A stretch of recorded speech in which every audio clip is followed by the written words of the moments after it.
할렐루야. 하나님께 영광과 찬양을 돌립니다. 오늘 특별히 우리 찬양대원들의 그 하나님께 돌리는 영광과 찬양 하나님께서 받아주셨음을 믿습니다. 우리 또한 우리의 마음과 뜻을 다해서 하나님께 찬양 돌리는 것 얼마나 귀한 것인지 모르겠습니다. 저는 오늘 복음과 성도의 사회적 역할이라는 제목으로 말씀을 나누려고 합니다. 여러분들 어제가 몇 월 며칠이죠? 무슨 날입니까? 근데 이 3.1절은 어떤 날인지 여러분들 아시죠? 뭐 했던 날이죠? 대한 독립 만세를 외쳤던. 근데 어제가 1919년 3월 1일에서 딱 몇 번째가 되는 날이에요? 100년째가 되는 날입니다.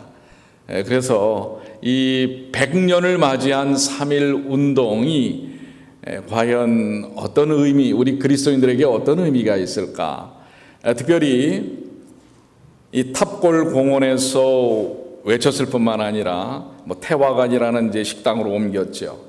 거기서 33인 독립선언서를 작성했던 33인의 상당수가 어떤 종교를 가졌을까요?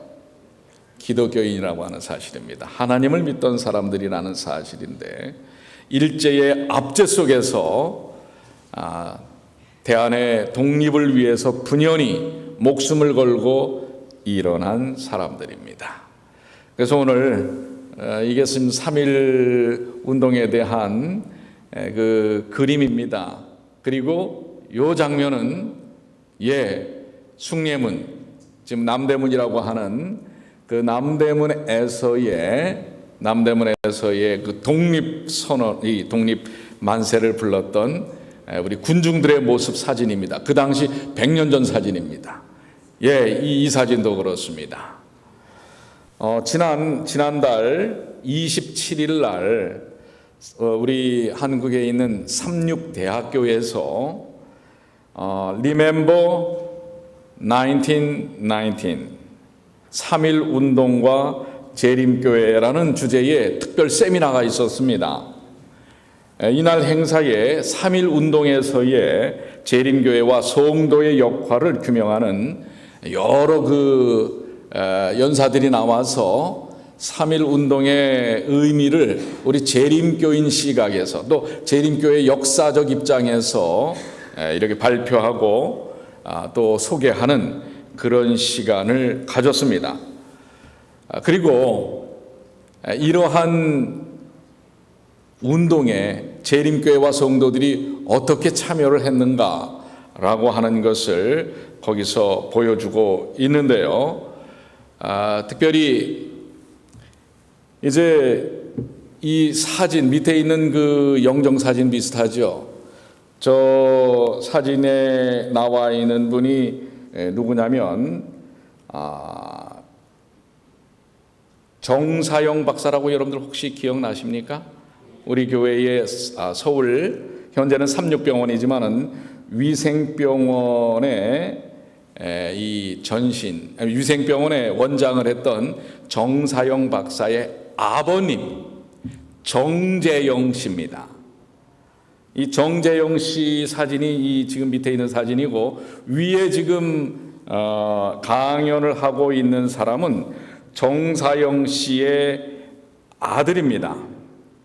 정사영 씨의 아들이 이분의 이름이 누구냐면은 정성화 박사입니다. 그러니까 정사영 박사의 아들이에요.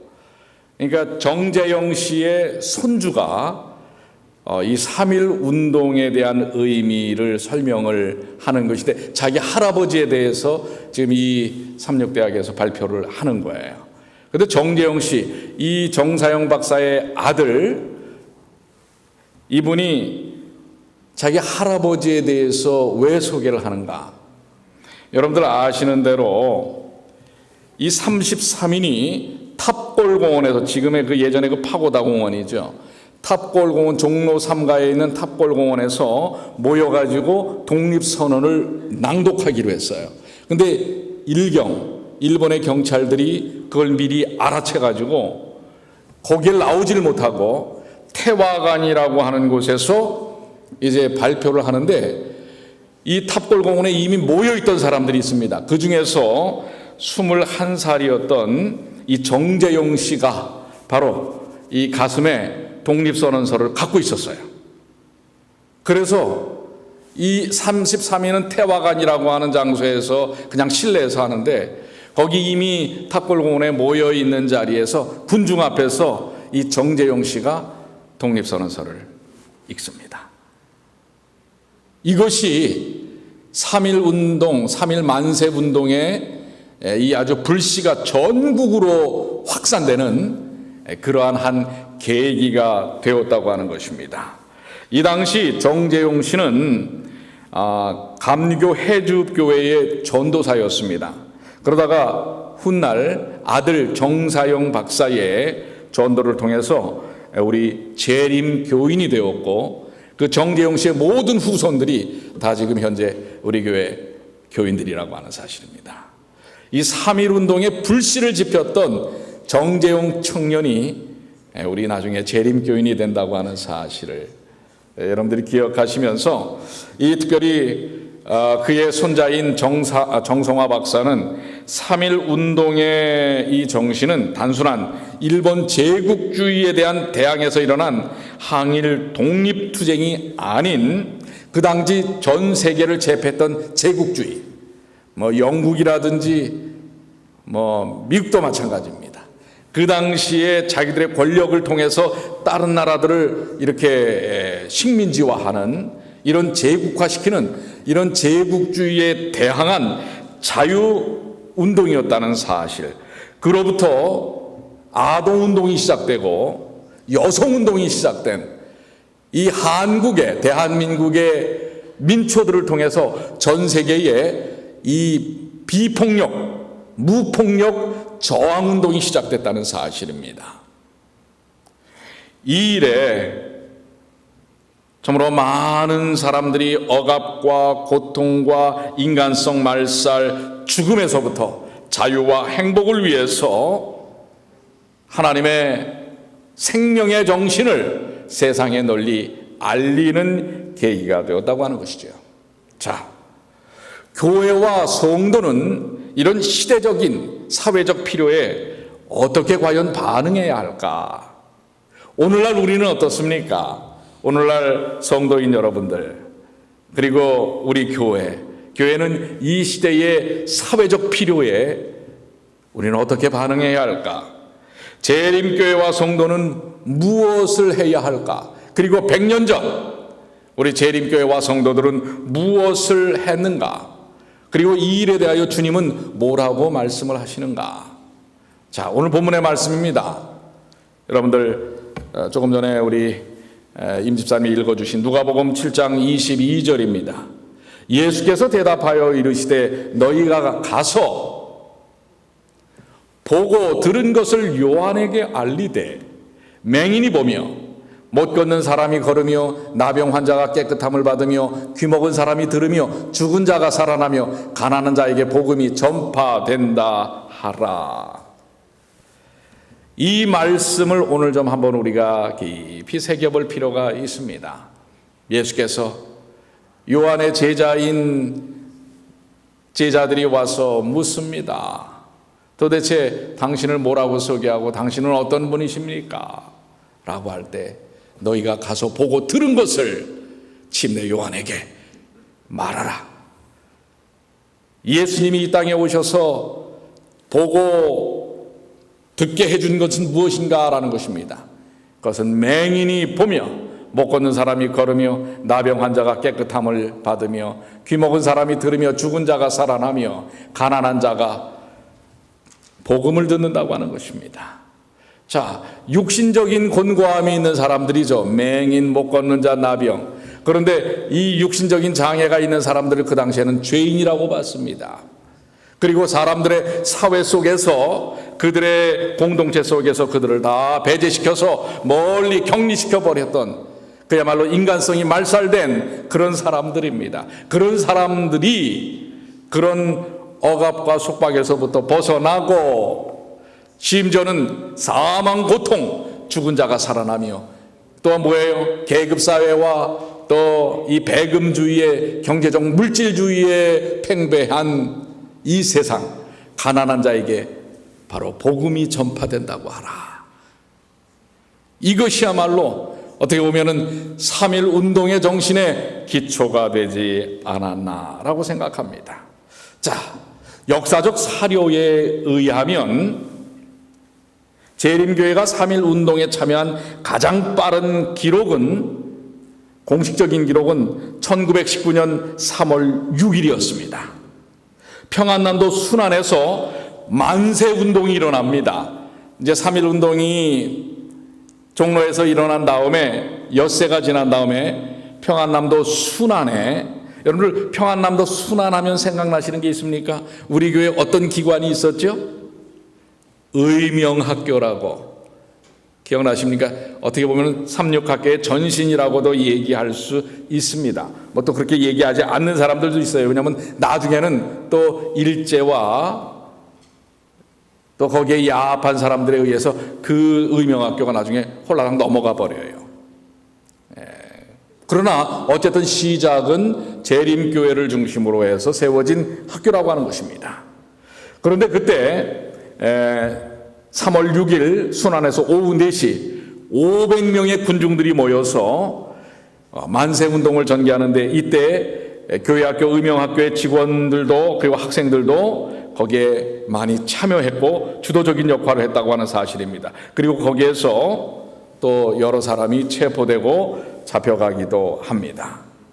그 외에 3.1 운동과 관계되는 재림 교인들이 있습니다.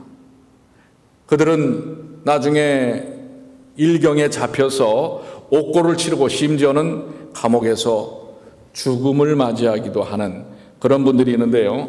특별히 강영국 씨라고 하는 분, 3월 10일경에 김사구라는 한 분과 이 운동의 뜻을 모아서 4월 10일 충청남도 보령군 청소면 성현리에 있는 신태종 씨의 집에서 독립만세 시위운동을 계획하던 중에 체포가 됩니다.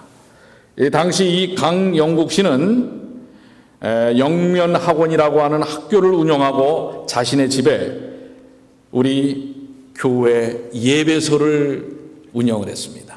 그리고 이 강영국 씨는 그 예배소에 뭐였냐면 예배소장이었습니다. 그런데 이 만세 운동을 계획하다가 체포되어서 감옥에 들어갔다가 그가 사후 47년이 지난 1993년에 대통령 표창을 받게 됩니다. 홍종엽 씨라는 분이 있습니다. 홍종엽 씨는 용인에서 만세운동을 주도하였는데요. 1919년 3월 28일에 그형 홍종욱과 함께 태극기를 전달받고 200명으로 구성된 이러한 만세 운동 그룹들이 김양장리라고 하는 곳까지 만세 행진을 하다가 체포를 당했는데요. 이 홍종엽 씨도 용인 안식일 교회, 그 당시 마평리에 있던 예배소의 교인이라고 하는 것입니다. 그 다음에 세 번째는 최경선 씨라고 하는 분이 있는데, 칠곡 안식일 교회의 창시자였던 최정식 장로의 장남입니다. 이 사람은 재림 우리 교회의 교육기관인 진명소학교, 그리고 1917년에는 의명학교를 5회로 졸업한 재림 청년이었습니다. 1919년 3월 2일 거천 안식일교에서 500명의 군중을 이끌고 독립만세를 외쳤습니다.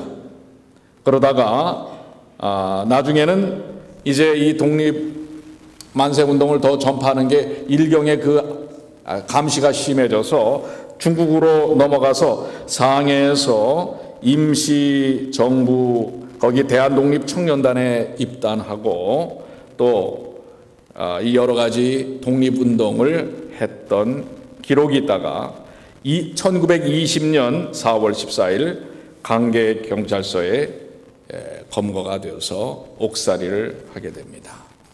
자, 100년 전에 3.1 운동에 우리 재림교회와 재림교회 성도들이 참여했다고 하는 역사적 자료들이 지금 속속들이 드러나고 있습니다.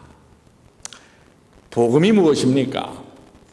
누가복음 4장 17절로 19절 선지자 이사야의 글을 드리거들 책을 펴서 이렇게 기록된 데를 찾으시니 곧 주의 성령이 내게 임하셨으니 이는 가난한 자에게 복음을 전하게 하시려고 내게 기름을 부으시고 나를 보내사 포로된 자에게 자유를 눈먼 자에게 다시 보게 함을 전파하며 눌린 자를 자유롭게 하고 주의 은혜를 전파하게 하려 하심이라 하였더라. 사회적 필요에 교회는 성도들은 어떻게 참여할 수 있을까?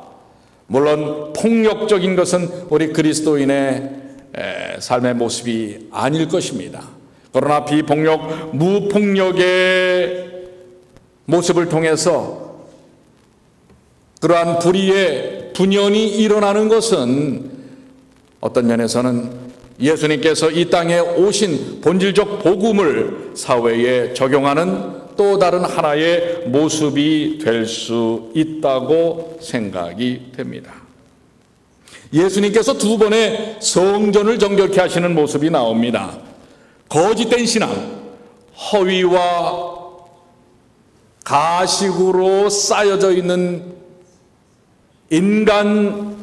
인간의 그 부패함이 가득 찬 신앙의 모습들을 예수님께서는 단호하게, 사실 이것은 어떻게 보면 사회적 큰 파장을 일으키는 일이었습니다. 그러한 부분들이 예수님을 십자가에 못 박게 하는 하나의 계기를 그 당시 유대인들에게 주는 것이기도 했습니다. 그럼에도 불구하고 거짓된 신앙을 타파하고 온전한 신앙을 세우시는 분연히 나타난 예수님의 그 성전 정결의 모습은 어떤 면에서 거짓된 그리고 탄압과 억압 속에서 이 기득권을 유지하려고 하는 기득권층에 대한 저항과 도전의 신앙적 기틀이 되지 않았는가라고 생각이 됩니다. 예수님의 이러한 도전은 치유와 회복의 목적이 있다고 하는 것입니다. 예수님께서 여기 있는 이 말씀을 한번 여러분들 보시면 누가복음 4장 25절로 29절에 내가 참으로 너희에게 이르노니 엘리야 시대에 하늘이 3년 6개월간 닫히어 온 땅에 큰 흉년이 들었을 때에 이스라엘에 많은 과부가 있었으되, 지금 이것은 예수님이 오셔서 하는 이런 사회적인 어떤 면에서 병폐를 타파하는 도전에 대하여 그 당시 기득권층들이 네가 도대체 무슨 권위로 무슨 자격으로 이 일을 하느냐라고 접근해 올 때에 이 말씀을 하시는 겁니다. 엘리야 시대에 하늘에서 3년 6개월 동안 이 큰 흉년이 들었을 때에 이스라엘에 많은 과부가 있었을 때 엘리야가 그중 한 사람에게도 보내심을 받지 않고 오직 시돈 땅에 있는 사렙다의 한 과부에게 뿐이었으며, 과부도 그 당시엔 사람들이 일상적인 대상으로 보지 않는 그런 계층의 사람입니다. 더군다나 사렙다의 과부는 더더욱 그렇습니다. 시돈 땅이라고 하면 이방입니다. 거기에 대선지자가 엘리야가 갔다는 것입니다. 또 선지자 엘리야 때에 이스라엘에 많은 나병 환자가 있을 때 그 중에 한 사람도 깨끗함을 얻지 못하고 오직 수리아 사람 나만뿐이었느니라. 지금 예수님께서 또 하나의 예를 든 게, 나병 환자들이 정결함을 받지 못했는데 오직 한 사람, 누가 깨끗함을 받았다고요?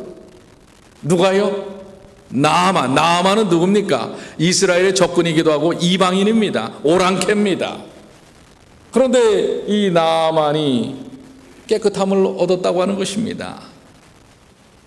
지금 예수님께서 드는 사람들은 그 당시에 소외 계층, 자유가 통제된 계층들입니다. 사람 대접받지 못하는 사회적 약자들이었어요. 그런데 오히려 예수님은 그런 사람들이 하나님의 은혜로 치유함 받고 회복함을 받는다는 사실을 이야기하고 계시는 것입니다.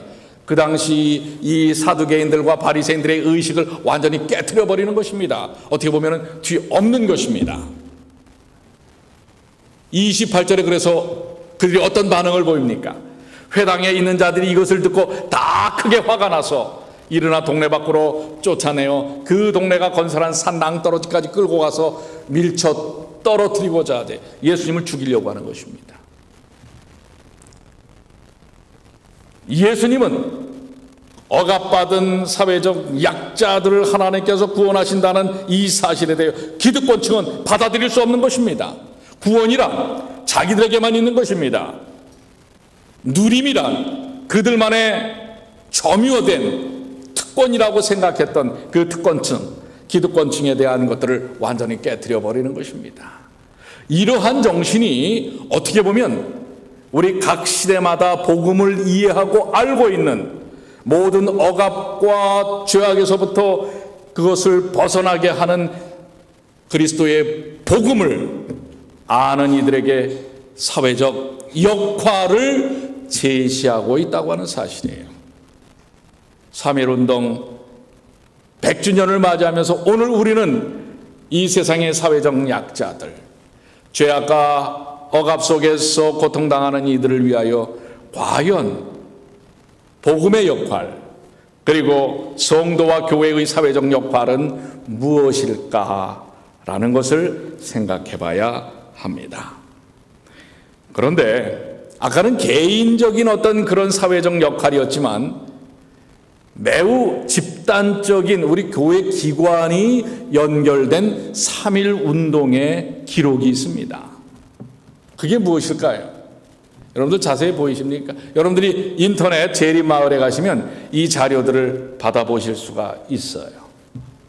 이것은 무엇이냐면 대한독립 1주년 기념 축하 경고문입니다.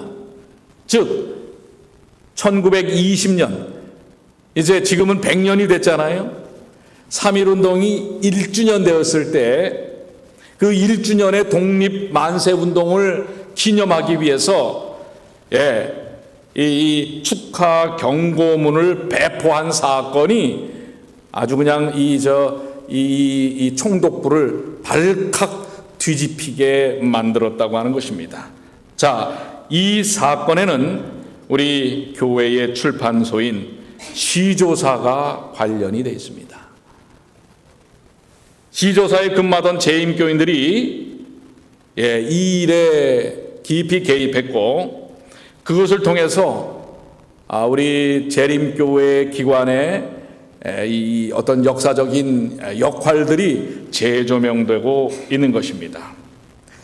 이것은 그 당시에 대한독립 1주년 기념일에 학생들은 동맹 휴업을 하고 상점들은 동맹 휴업을 해서 자유독립 만세의 정신을 이어가자고 하는 내용을 시조사에 우리 여기 이제 이름이 거론되는데 김원재, 권학규 씨 이런 분도 또 유진익, 유진상 이런 분들이 거기서 직접 조판을 하고 만들어서 인쇄를 해가지고 뿌리는 이러한 일로 다시 한번 3.1 운동의 정신이 전국으로 불릴 듯 재점화되는 그러한 일이 있었다고 하는 것입니다. 그렇습니다. 교회는 그리고 우리 재림 성도는 시대적인 사회적 필요에 어떻게 반응할 것인가? 오늘 우리들은 이 시대 속에서 어떻게 반응할 것인가?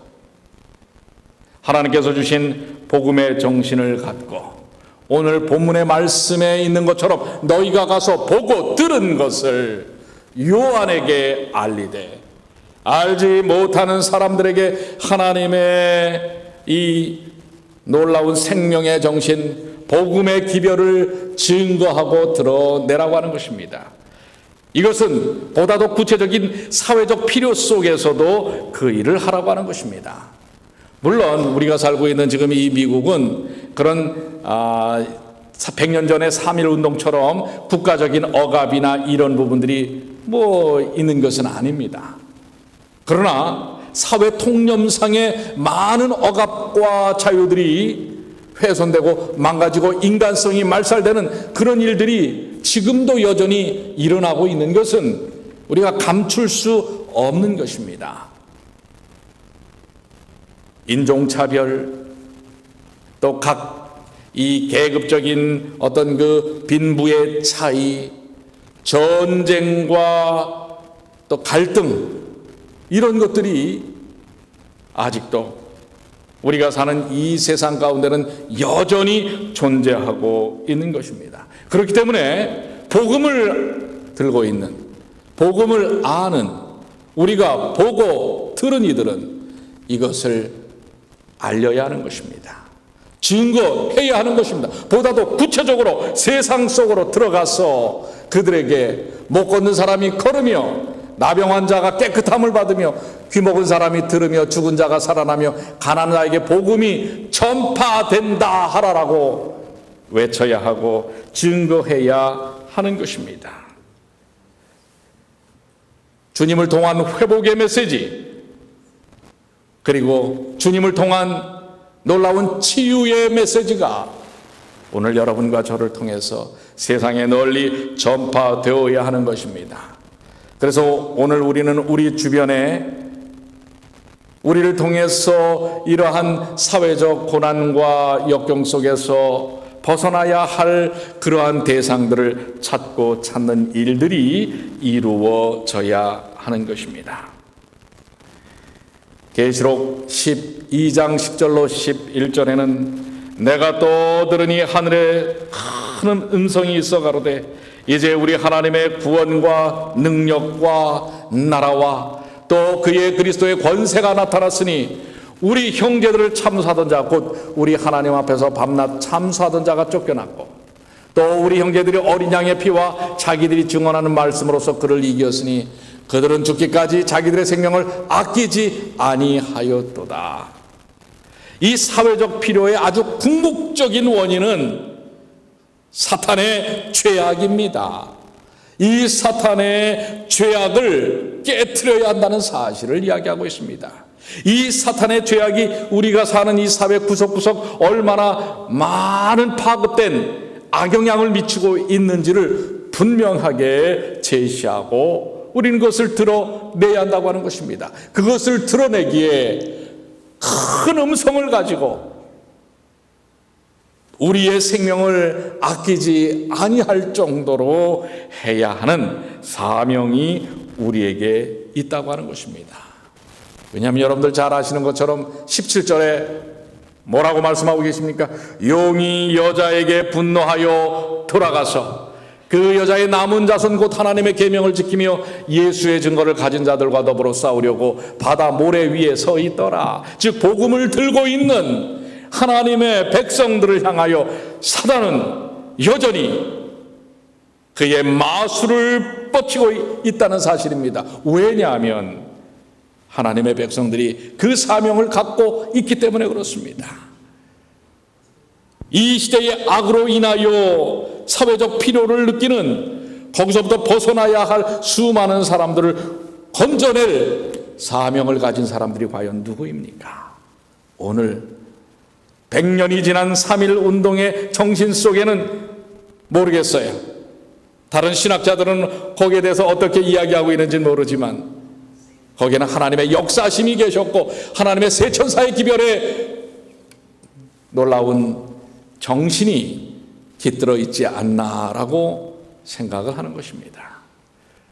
100년 전에 재림교회와 재림성도들이 그 정신을 통해서, 그리고 그 당시에 많은 우리 재림성도들이 어떤 면에서 여기 이 여자의 후손을 없애려고 하는, 여자의 남은 자손을 무너뜨리려고 하는 용, 그 용의 하수인 일제가 무너짐을 예언적으로 그들이 접근했다고 하는 것입니다.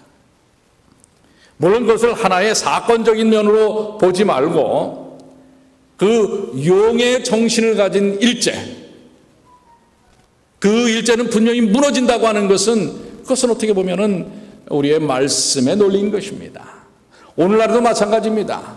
용의 정신을 가진 이 시대의 악한 모든 활동들이 결국은 누구를 통해서요? 예수 그리스도를 통해서 무너져 내릴 수밖에 없다고 하는 사실을 우리는 증거해야 합니다. 그렇기 때문에 이것을 증거하는 시대적 사명을 가진 여자의 후손, 그리고 그 여자의 후손의 남은 자손들을 사탄은 가만히 두지 않으려고 하는 것입니다. 그만큼 사명이 중차대하다고 하는 사실입니다. 오늘 사랑하는 성도 여러분, 오늘 2019년을 맞이한 우리들의 삶 속에서 이 사회의 필요에 우리는 어떻게 반응할 것인가, 어떻게 우리가 그 사역을 감당할 것인가를 깊이 생각해야 할 것입니다. 그리고 여자의 남은 자손, 하나님의 계명을 지키며 예수의 증거를 가진 우리는 그 사명을 감당해야 할 것입니다. 그래서 오늘날 이 시대에 우리는 3.1 운동의 정신과 같은 정신으로 우리가 죄악에서부터 독립하는, 죄악에서부터 벗어나는 그런 독립운동을 해야 할 것입니다. 개인적으로 또 교회적으로 이 세상의 모든 죄악에서부터 벗어나는, 죄악에서 벗어나는 독립운동을 우리가 이렇게 세워야 되지 않겠습니까? 사회적 필요에 반응하는 주님의 귀한 자녀들이 되시길 바랍니다. 물론 그 전에 예수님 오실 것입니다. 앞으로 100년 후가 만약에 혹 이 땅에서 존재한다면 100년 후에 우리들의 후손들은 우리들의 사회적 역할에 대하여 어떻게 평가할 것인가, 이것을 여러분들이 한번 생각하시면서 오늘 우리들에게 요구하는 이 시대의 사회적 필요에 반응하는 주님의 귀한 자녀들이 되시기를 간절히 축원합니다. 3.1 운동 100년을 맞이한 우리들의 삶 속에 앞으로의 100년의 역사 속에서 여러분과 저의 사역이 의미 있는 발걸음을 떼는 그런 귀한 삶이 되시기를 간절히 바라면서 말씀을 마칩니다.